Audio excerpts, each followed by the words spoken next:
Muy buenas tardes, bienvenidos de nuevo a Negocios Televisión, bienvenidos a este espacio informativo, atentos a todas las últimas horas pendientes del atentado que se vivía hoy en Moscú. Enseguida vamos a contarles las respuestas por parte de Rusia, vamos a ver las tensiones entre Dinamarca y Estados Unidos en un momento de tensión en Oriente Medio con supuestos movimientos de misiles por parte de Irán y con el foco puesto en las últimas horas sobre tres islas. Nosotros vamos a empezar precisamente con últimas horas. Les contamos que el embajador de Estados Unidos en Dinamarca, Ken Hogory, fue convocado al Ministerio de Asuntos Exteriores de Copenhague este lunes, después de que el enviado recientemente designado por el presidente Trump para Groenlandia pidiera que la isla sea parte de Estados Unidos. Es lo que apuntan funcionarios daneses. El gobierno danés no fue informado con antelación sobre el nombramiento del gobernador de Luisiana, Jeff Landry, como enviado a Groenlandia. Ni siquiera está claro si el Departamento de Estado sabía de este nombramiento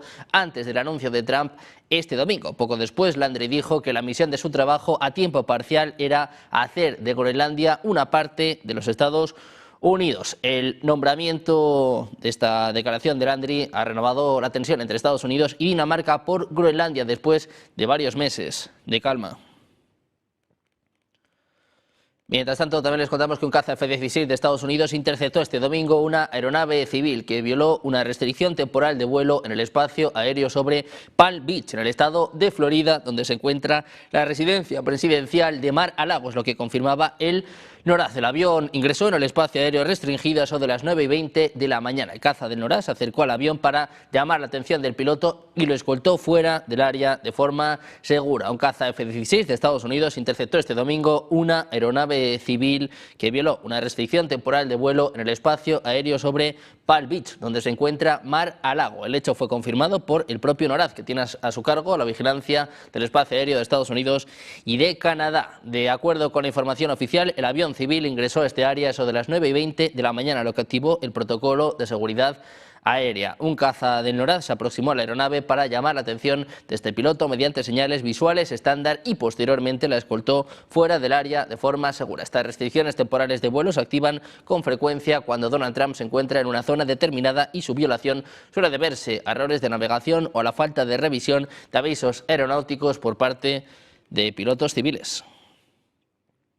Mientras tanto, Donald Trump va a retirar a 29 diplomáticos de carrera de sus puestos de embajadores y de otros cargos en un intento por profundizar la postura exterior de Estados Unidos con personal completamente alineados con la agenda Estados Unidos primero de la administración republicana. Los jefes de misión en al menos 29 países fueron notificados la semana pasada de que sus mandatos van a expirar en enero de 2026 y no serán renovados, en lo que informaba Associated Press según funcionarios del Departamento de Estado. Los diplomáticos afectados asumieron sus funciones durante la presidencia de Joe Biden. Habían sobrevivido a la purga inicial de los primeros meses de Trump en la Casa Blanca. Los funcionarios no perderán sus puestos en el servicio exterior, sino que volverán a Washington para desempeñar otras funciones, así lo desean. Las representaciones más afectadas son las del continente africano, con 13 delegaciones, entre ellas Nigeria, Ruanda y Somalia. Le siguen Asia con 6 y Europa con 4. Estados Unidos ha interceptado un tercer buque petrolero frente a las costas de Venezuela en una operación que refuerza el llamado bloqueo total impuesto por Washington a Nicolás Maduro. Este operativo se enmarca en la estrategia de Estados Unidos de limitar los ingresos del gobierno venezolano y frenar la evasión de sanciones mediante la denominada flota oscura, dedicada al transporte ilegal de crudo. La medida aumenta la presión económica sobre Caracas y envía un mensaje claro sobre la determinación de Estados Unidos de controlar el comercio petrolero venezolano. En este sentido, aumenta de nuevo la presión sobre Caracas, con Estados Unidos dando nuevos golpes en el Caribe. Estados Unidos, que mantiene la persecución activa de otro buque sancionado vinculado a la flota oscura venezolana, es lo que apunta un funcionario citado por Fox News. La nave forma parte de una red que evade las sanciones internacionales y transporta crudo que financia directamente a Maduro. Esta operación demuestra la determinación de Washington de impedir que el gobierno venezolano obtenga recursos mediante maniobras ilegales y refuerza su presión sobre las operaciones marítimas en el Caribe. Mientras tanto, el canciller de Venezuela, Iván Gil, ha sostenido este lunes una conversación telefónica con su par de Rusia, Sergei Lavrov, en la que han repasado las agresiones y violaciones flagrantes al derecho internacional que se vienen cometiendo en el Caribe. Hablan de ataques contra embarcaciones y ejecuciones extrajudiciales. Hablan además de actos ilícitos de piratería ejecutados por el gobierno de Estados Unidos. Es lo que puntualiza el propio Gil en un mensaje publicado en varias plataformas. De acuerdo con el comunicado de Caracas, Lavrov ha expresado de forma firme la solidaridad de Rusia con el pueblo venezolano, así como su pleno respaldo frente a las hostilidades contra el país suramericano. Dice que Rusia brindará toda su cooperación y apoya a Venezuela en contra del bloqueo, manifestando total respaldo a las acciones emprendidas en el seno del Consejo de Seguridad de la ONU. Durante la conversación, según refiere este texto oficial, el jefe de la diplomacia rusa enfatizó que este tipo de agresiones no pueden ser toleradas. Mientras tanto, el secretario de Defensa de Estados Unidos ha advertido que las incautaciones de petroleros venezolanos van a continuar hasta que el régimen de Maduro devuelva los activos estadounidenses que, según Washington, fueron robados de forma ilegal. Esta declaración refleja la firmeza de la administración de Estados Unidos y su estrategia de presión económica y política sobre Caracas en un contexto de creciente tensión en la región y de vigilancia sobre el comercio de petróleo venezolano. Además, Israel ha dicho a Estados Unidos que los recientes ejercicios con misiles iraníes podrían ocultar preparativos para un posible ataque, es lo que informa Axios este domingo, un día después de que Iran International informara sobre una inusual actividad aérea iraní detectada por agencias de inteligencia occidentales. El jefe del Estado Mayor israelí, el jefe mayor del ejército, Eyal Zamir, planteaba esta cuestión directamente a Brad Cooper, el jefe del Comando Central de Estados Unidos, advirtiendo que los recientes movimientos de misiles podrían servir como tapadera para una operación sorpresa contra el Estado judío. La advertencia sigue al informe de Iran International de este sábado, que decía que las agencias de inteligencia occidentales habían identificado movimientos inusuales que involucraban a la Fuerza Aeroespacial de la Guardia Revolucionaria, incluida actividad de misiles, drones y unidades de defensa aérea más allá de los patrones establecidos. Los acontecimientos podrían estar vinculados a ejercicios militares, en lo que apuntaban a Iran International funcionarios occidentales con conocimiento de este asunto. Agregaban que la escala y la sincronización habían sido examinadas más de cerca. Irán ha insistido este lunes en que su programa de misiles era de naturaleza defensiva y estaba diseñado para disuadir un ataque, aunque agregó que la existencia de su arsenal no estaba en debate. Israel había presentado los misiles balísticos de Irán junto con su programa nuclear como las dos principales amenazas que buscaba neutralizar durante la guerra de 12 días que los enemigos libraron en junio. El programa de misiles de Irán fue desarrollado para defender el territorio de Irán y no para negociar, es lo que apuntaba el portavoz del Ministerio de Relaciones Exteriores, Ismael Bagay, en una conferencia de prensa semanal. Por lo tanto, decía, las capacidades de defensa de Irán diseñadas para disuadir a los agresores de cualquier idea de atacar a Irán no son un asunto del que se pueda hablar. Las capacidades balísticas de Irán ponen a Israel a una distancia de ataque después de los ataques sin precedentes israelíes que desencadenaron la guerra. El pasado mes de junio, Teherán respondió con oleadas de misiles y drones lanzados contra ciudades israelíes. Según la cadena estadounidense NBC, Israel está cada vez más preocupado porque Irán está intentando reconstruir y expandir su producción de misiles después de la guerra y podría intentar atacarlo nuevamente para restringir estos esfuerzos.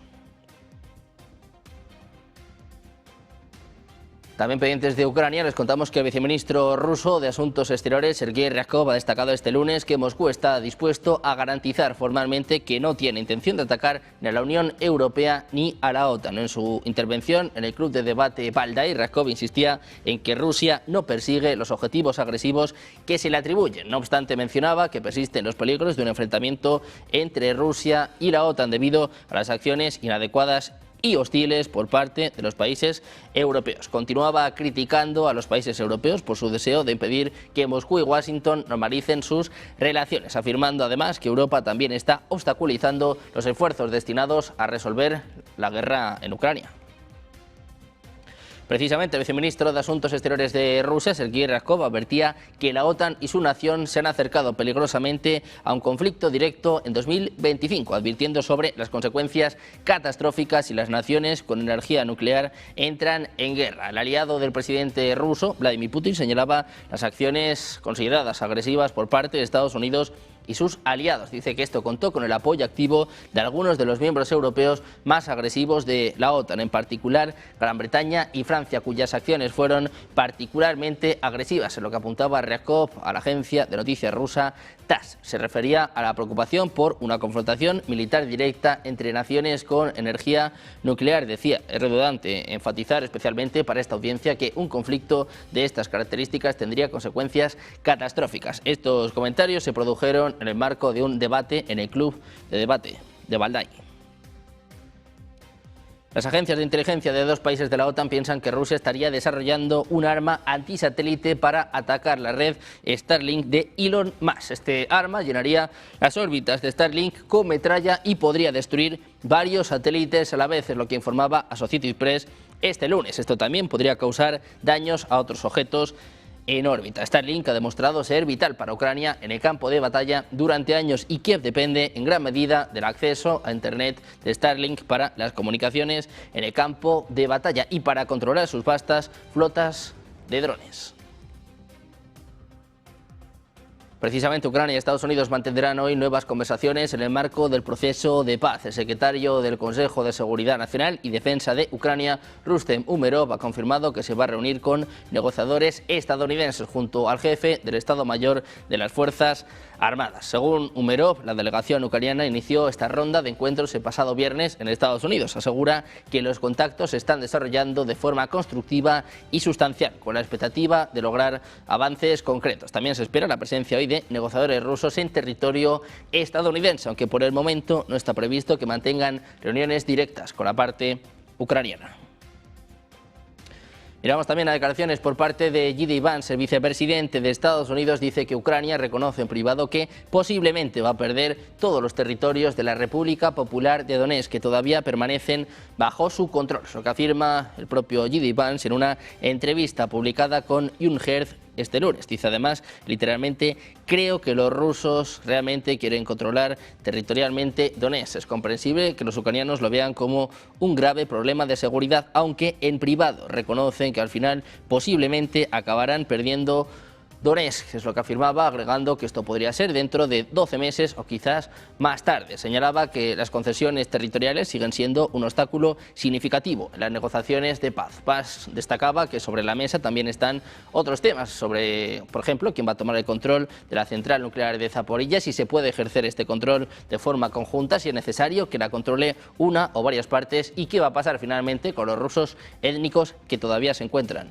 en Ucrania. Por su parte, el portavoz del Ministerio de Relaciones Exteriores de Irán, Esmail Baghai, ha rechazado este lunes las acusaciones del Consejo Europeo que señalan al país como involucrado en la guerra en Ucrania. En una rueda de prensa, Baghai calificaba estas afirmaciones como infundadas y con motivaciones políticas. Subrayaba que desde el inicio del conflicto Irán ha promovido negociaciones y esfuerzos diplomáticos para buscar una solución. El portavoz también aseguraba que los lazos entre Teherán y Moscú no representan una amenaza para otros países. Aclaraba que los suministros militares enviados por Irán a Rusia no estaban destinados al conflicto en Ucrania. Pendientes de todas las últimas horas, con el foco puesto en la tensión en Ucrania, mirando también a movimientos por parte de China, pendientes también, por supuesto, de los mercados. Hacemos una pequeña pausa, 2 minutos, enseguida más información. Negocios Televisión.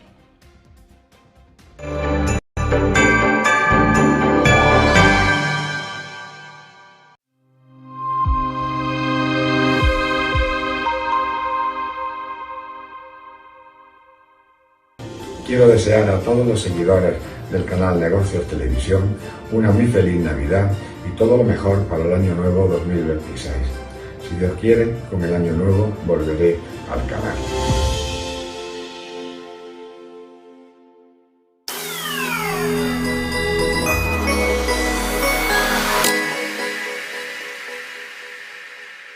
La de Macron. Francia al borde del colapso. No vivía un movimiento de salida de tantas mociones de censura contra los primeros ministros que va poniendo uno detrás de otro, van cayendo. No, es que Europa crece. ¿Qué va a crecer Europa? Si lo que hace es endeudarse. Y ahora que ya tienes todo el modelo al borde del colapso y que ve la élite que la situación ahora mismo es dramática, que le está diciendo una parte de la población, vamos a las calles. Vamos a las calles. ¿Qué es lo que ya definitivamente termina por controlarlos a todos, por observarlos a todos, por tenerlos a todos en el punto de mira? El anillo de Sauron en el entorno europeo, el euro digital. A partir de aquí, se finí. El gobierno de turno le está diciendo, vivimos mejor que nunca. Dicen, vivirás tú, que estás en tu palacio, pero no nos tomes el pelo. Es que el presidente del gobierno gana poco dinero, los cojones. Gana un dineral, porque si gana 90.000, 100.000 euros, más un chalet de 15.000 euros, más el Falcon cuando quiere, más un helicóptero, más para ir a Benicassin, más las vacaciones en Marruecos, ¿cuánto gana la casta política? Y encima se ríen de nosotros, que gana poco el presidente del gobierno. ¡Los cojones! ¿Cómo que gana poco? La propia sociedad israelí es bastante más heterogénea de lo que nosotros pensamos. Nosotros yo creo que a veces tendemos a pensar que un israelí es un judío y no, realmente empiezas a escarbar y ves que es mucho más heterogéneo de lo que nosotros podemos pensar. Salió este Weber, ¿no? Figura, que le vamos a llamar a partir de ahora, figura. Mus, tus, más, jijiji. ¿Pero qué jiji? Ahora también es antidemocrática la soberanía nacional, es decir, lo que opina el pueblo está mal. ¿Y entonces dónde está la democracia? En tus santos. Es decir, ¿dónde cojones está la democracia? Es que este opina diferente que yo. Ya lo sé, coño. Es que entonces ¿para qué votamos? Porque hay que darle el poder a quién, a von der Leyen, a Miss Palpatine, para que cree el imperio galáctico. Es decir, ¿eso es lo que nos proponéis? Joder, Pepe PSOE. ¿Pero qué me está contando? No, es que entonces la soberanía nacional hay que entenderla como los asuntos económicos. Así no va. Que tenemos Europa hecho un desastre económicamente. No, es que hay que tener la soberanía nacional, dársela. Sí, claro, al monarca absoluto. ¿Quién es el monarca absoluto? La señora monarca absoluta. Y ahora que intentábamos tener un entorno donde poder opinar todo, tú dices, no, opinar todo. ¿Pero tú dónde vas? ¿Pero qué va a opinar? ¿Pero cómo que opinar todos? Opinamos nosotros. Te callas. Calla, niño. Calla. Que calles, coño, calla, ¿no? Pues no, tío, pues no. No nos sale de las narices daros la soberanía popular, nacional, para que hagáis lo que os salga de los cojones. Si no te gusta, te pidas a otro régimen que los hay por el mundo.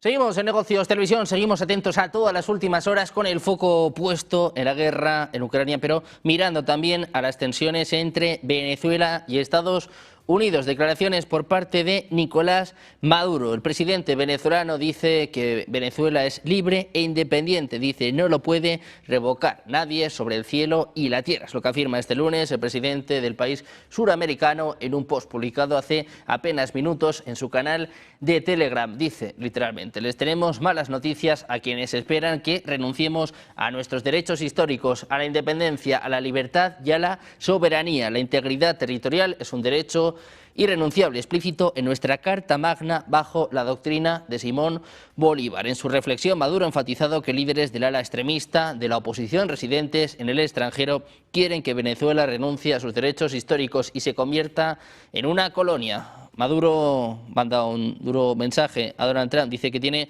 malas noticias, que no van a renunciar a sus derechos históricos.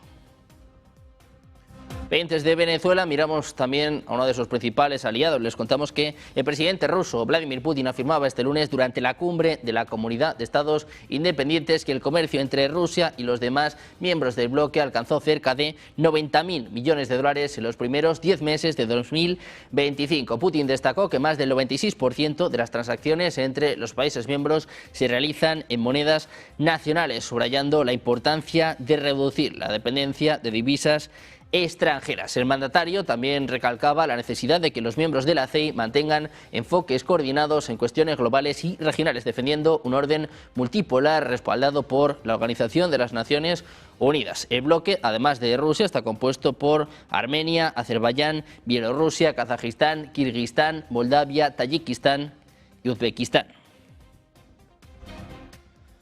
Les contamos otra de las noticias del día. Un alto mando del Estado Mayor del Ejército ruso falleció y tras estallar su automóvil en un barrio al sur de Moscú. Es lo que informa el Comité de Instrucción de Rusia, que atribuye este atentado a la inteligencia ucraniana. Dice que según la investigación, en la calle Yasenevo de Moscú se ha activado un artefacto explosivo colocado debajo de un automóvil. Añade que a consecuencia de las heridas recibidas falleció el jefe de la Dirección de Operaciones Militares del Estado Mayor de las Fuerzas Armadas de Rusia, el teniente general Vanil Sharbarov, pues lo que declaraba la portavoz del CIR. Indicaba que los investigadores valoran diversas versiones del asesinato, una de las cuales vincula el atentado a los servicios de inteligencia de Ucrania. Dice, la Dirección Principal de Investigaciones del CIR abrió una causa penal por asesinato y tráfico ilegal de sustancias explosivas.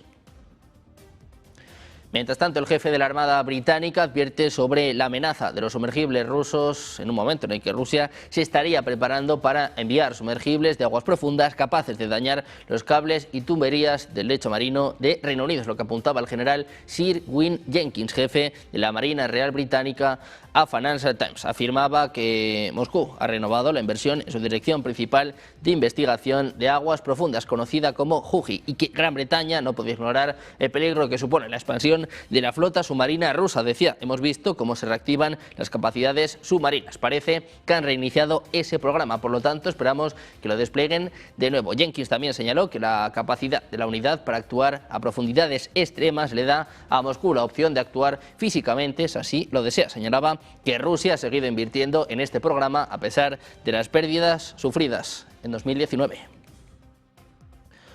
También les contamos que 2 voluntarios estadounidenses que luchaban por Ucrania contra Rusia han fallecido a principios de este mes, según familiares, mientras la prolongada guerra a gran escala en Europa del Este se acerca a su 4º aniversario. T. Gungit Jones y Brian Zacher servían en las fuerzas internacionales bajo el mando de la Agencia de Inteligencia Militar de Ucrania, es lo que apuntan publicaciones de cuentas que aparentemente representaban a este servicio de espionaje. Sus familiares confirmaron sus fallecimientos por separado en las redes sociales. 2 mercenarios estadounidenses fueron asesinados en Ucrania a principios de diciembre, es lo que apunta la revista Newsweek. Según los relatos de las familias fallecidos, Jones y Zacher formaban parte de una fuerza internacional bajo el mando de la Dirección General de Inteligencia de Ucrania. Sus familiares también han confirmado su fallecimiento en las redes sociales. Como señala Newsweek, es difícil determinar el número exacto de estadounidenses que viajaron a Ucrania. También hablamos de China y es que es probable que haya cargado más de 100 misiles balísticos intercontinentales en 3 campos de silos, es lo que apunta la agencia Reuters según un borrador del informe del Pentágono. Es probable que China haya cargado más de 100 misiles balísticos intercontinentales en 3 campos de silos. Parece tener poco interés en las conversaciones sobre el control de armas, es lo que apunta un borrador del informe del Pentágono que destaca las crecientes ambiciones militares de Beijing. El informe señala que China está expandiendo y modernizando su arsenal de armas a un ritmo superior al de cualquier otra nación con armas nucleares. Pekín ha desestimado las afirmaciones sobre un aumento de su presencia militar, calificándolas de intentos de difamar a China y de engañar deliberadamente a la comunidad internacional. El mes pasado, Trump afirmaba que podría estar trabajando en un plan para impulsar la desnuclearización con China y con Rusia. Sin embargo, el borrador de este informe del Pentágono indica que Pekín no parece estar receptivo a estos esfuerzos.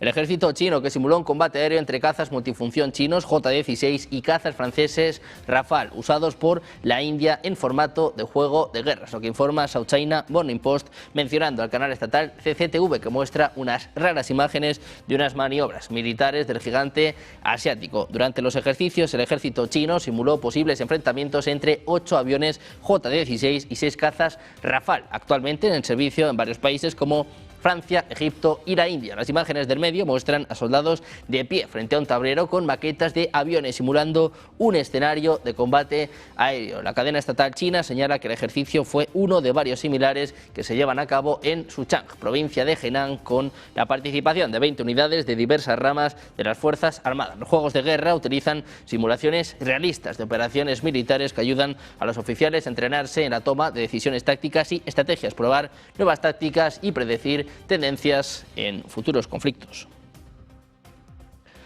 Por su parte, el portavoz del Ministerio de Exteriores de China, Lin Yan, ha afirmado que las recientes acciones de Japón, como la visita de legisladores japoneses al líder taiwanés Lai Ching-te, representan una violación de los acuerdos entre ambas naciones. Instaba a Tokio a reflexionar y corregir sus errores. Decía, solo hay una China en el mundo y Taiwán es una parte inalienable de su territorio. Una vez más, decía, instamos a la parte japonesa a reflexionar seriamente, corregir sus errores, retractarse de los comentarios erróneos de la primera ministra Sanae Takaichi y abstenerse de interferir en los asuntos internos de China. Ese mismo día se dio a conocer que dos grupos de legisladores japoneses, entre los que se encuentra un exministro de Justicia y un exasesor del primer ministro, se encuentran en la isla de Taiwán. El objetivo de su visita es reunirse con varios altos cargos de la administración de Lai Ching-te, incluido el propio líder taiwanés, así como con los ministros de Relaciones Exteriores y de Defensa.